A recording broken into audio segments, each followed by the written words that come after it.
Happy Sunday, my ladies and my gents. I thought I'd give a little bit of an update on the 34 Ford that I have been doing battle with for the last couple of 3 weeks. And first off, for whatever reason, the local weather down here in southern Texas has been really screwing, going from 70s to 40s to 70s to 60s to 40s to 50s, really playing havoc with the local flora out here. And we've got pollen levels that are kind of getting silly. So, for whatever reason today, while it's getting cold outside, my nose is got the itchies today. So if I keep reaching up and scratching, it's because of that, and I apologize in advance. Instead of saying excuse me every time I do, that's take it as said. So anyway, uh, tried paint, tried the good old Ain Art Craft acrylic. It didn't work. Wound up, it just didn't cover. It wouldn't cover. It wouldn't do right, and it wound up looking like material. Okay, alcohol bath. Let's try that. 91% alcohol. Let's give it a shot. At about 8 hours, I discovered it was starting to dissolve the glue joints. I use this stuff primarily because it doesn't have much smell. Stronger stuff, other stuff like the Revel extra thin, things like that, has a real strong smell and it gives me migraines. You ever had one? You do whatever you can to avoid that. So anyway, it was dissolving the glue joints. I had several of them that I had to go back and redo after I got everything said and done. But okay, now I got about half a gallon of purple alcohol. Pour it off. LA awesome. Okay, 16 hours later, the paint practically washed off. I should have used it to start with, but okay. Got everything glued back together, cleaned up a bit, and I hit it with a light blue spray. Everything actually came out looking pretty good. Got the interior painted with first a white primer, and then I put Tamiya flat white over the top of it to get it all nice and cleaned up. Got all kinds of things, parts detailed, got the interior finished. It actually came together pretty easy all together once I got it all built. But okay, let's put in the suspension. I want to do the suspension before I start mounting other stuff on because I'm going to be doing a lot of up and down and turning it right side up and upside down to get everything to work and everything about that. You know how, And but I'm glad I did. First, I discovered I've got these really nice Chrome Speedway Classic Ride white wall tires, 16-inch. Comes with Steelies. It just fit those really nice wire rims. We talked about it before. I got the white walls painted up with white primer. Gave it a really nice look for the white walls. Got the tires painted up with rubber black after I gave it a little bit of a buffing down. Tires came out really pretty. Thank goodness I hadn't glued anything in yet because they're too tall. Yeah. By about 3 or 4 millimeters too tall. I could not get them to center. And I'd already been fighting to get these struts in the four-link as tall as they would go, and they still weren't tall enough. So, okay, figured out just how much I need, and then I went searching, and I went searching, and I went searching. And I found I really wanted to keep those wire wheels because they are just so pretty and they work so well on this. So I did find back a few years ago, 2-3 years ago, I did an Aoshima 1973 Volkswagen Super Beetle. I mimicked the one that I had back in the late 80s and mid to late 80s. And it came with these wide wheels, wide tires, the Pirellis. Yeah, you're going to put $1,000 worth of tire on a car worth about $500. Yeah, so anyway, I had 14-inch rears, 10-inch fronts, and they just fit in the wheels fantastic. They're just short enough to fit into the wheel well, but I have to get them on the axle before I get, uh, I can't put the axle in and then get the wheels and the tires on the axle because there's not enough room. But I needed to get the struts in place before I could do that, and I can't fit the axle hardly in between. It was a whole big rigmarole. I finally got it figured out, finally got it done, and I broke stuff getting it in place. I managed to get it all back in place, got it all glued back together, and looking at it, I've got it mocked up right behind me here, and I'll show you here in a minute. I realize I've got a little bit of work to do on the floor pan in order to get the cab to sit a little bit square. It's a little off center. So, but I've got it mocked up. I got the wheels and tires in place and everything. And let me get the camera turned around and I'll show you kind of what I got, because it actually came out looking pretty nice. I think it's going to work, and it's finally starting to say, hey, I think I like this. So yeah, let me get it turned around. We'll take a look at it. Hang tight. All right. Well, here we go. I said it's actually looking halfway decent. Of course, it's all just bland right now. I have no real detail done up yet, but you can see that I've got the cab and it's kind of more or less locked in place. I need to get it to squirrel slightly because it's not quite even. You can just see, let me turn it here, where it's a little bit closer back here and the other side.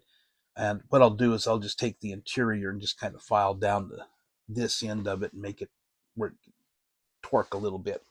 Not a big deal. But this is one reason why you mock things up. But yeah, it is looking fairly nice. Tailgate.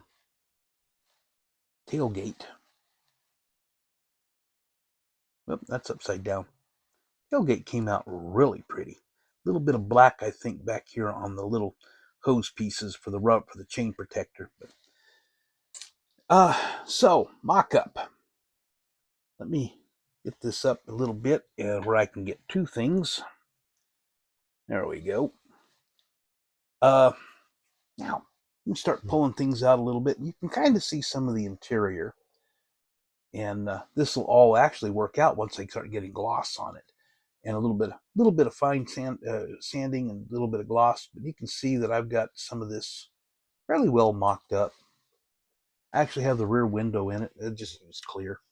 So let me go ahead first, pull off the hood. There it is, the engine. Yeah, it's just sitting in there right now. And pull off the headlight pod. Got some chrome stuff in there, and I thought that blue would look better than something different. And of course, we got the shell for the pull off the cab. Like I said, you can see what I've done in there. It actually came out. There we go. You remember from the video I did Friday, the decals, and that's kind of the finished product. What I wound up with, I hit it with some matte clear.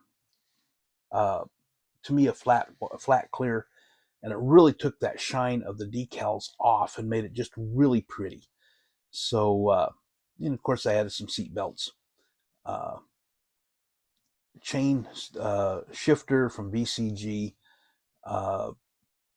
and kind of made up some pedals for down there. The pedals were actually kit, but I shortened the distance between them, and I've used a photo etch gas pedal and photo etch pedal covers, just kind of dressed it up a little. Yeah,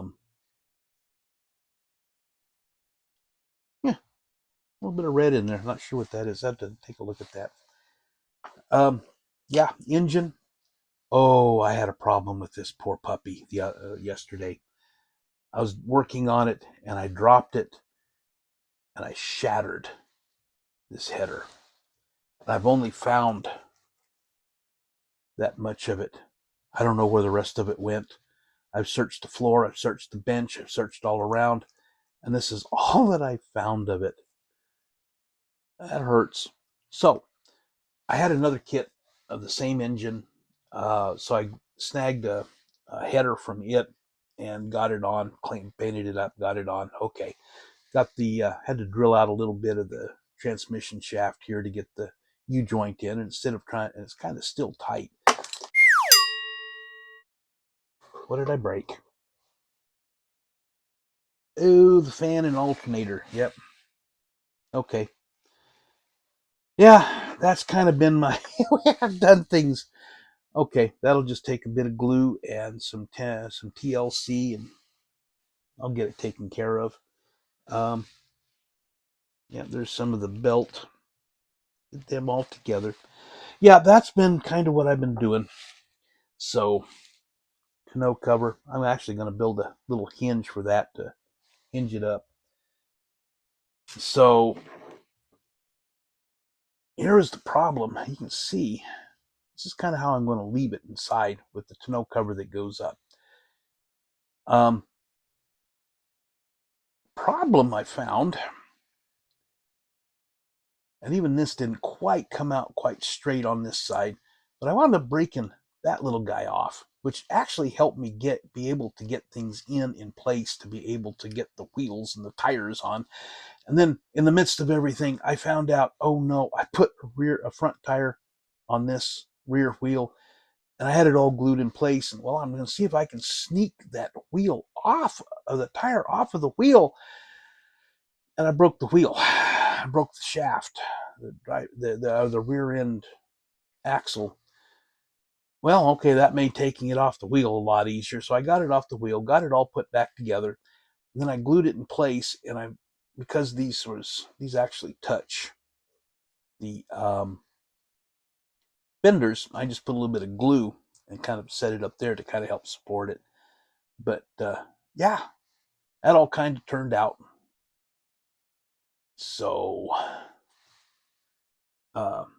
dashboard, steering wheel, got them all done up. Yeah, that's upside down. I thought that came out pretty nice. I didn't want to get too carried away. So, got a gauge pod here. I think I need to put a little bit more, touch up a little bit more, and maybe do a little bit of something different with it. I'm not sure, but that just fits into the little holes. Like I said, tailgate. Really pleased with the way that came out. I'm going to put a photo etch Ford emblem here in the back. Just a little bit of something more. Uh, well, it's gone on a bit longer than I meant to, but yeah, some of the battles, including the engine. Again, it's not the first time I've done that. Not the first time I've had to rebuild it. Not the first time I've actually dug out a little bit of styrene to finish out the fan belt. So, not that big a deal. I'll get that put back together. Um, anyway, I'm going to go ahead and get out of here. Finish this up real quick. bcgresins.com. Yeah, be careful when using the 3D resin. It is a bit brittle. Dummy. Um, be sure and when you get to the BCG, head down to the bottom of the homepage. Be sure and put in your name and email address. Sign up for the newsletter. Be notified when new products are introduced, and keep up with news about VCG resins and the modeling world in general from time to time. So when you get done there, be sure and go shopping. You're going to find some few things that are out of stock. Be sure and use the notify me function. Put your email address in the box, hit the button that says notify me, and you'll get an email when they're back in stock. When you're done shopping, be sure and head on over to, when you go to the checkout, use promo code Jester10. Save you 10% on your order, and it'll does not include shipping, which is a grand total of $6. It's really a pretty good deal. And then wait for the post office to do its thing. And when you get done, when you get it, enjoy and have fun. I am going to shut this down now and get out of here. because I've gone on way too long and I've destroyed enough stuff and I still got to put it back together. So anyway, B-Tex signing out.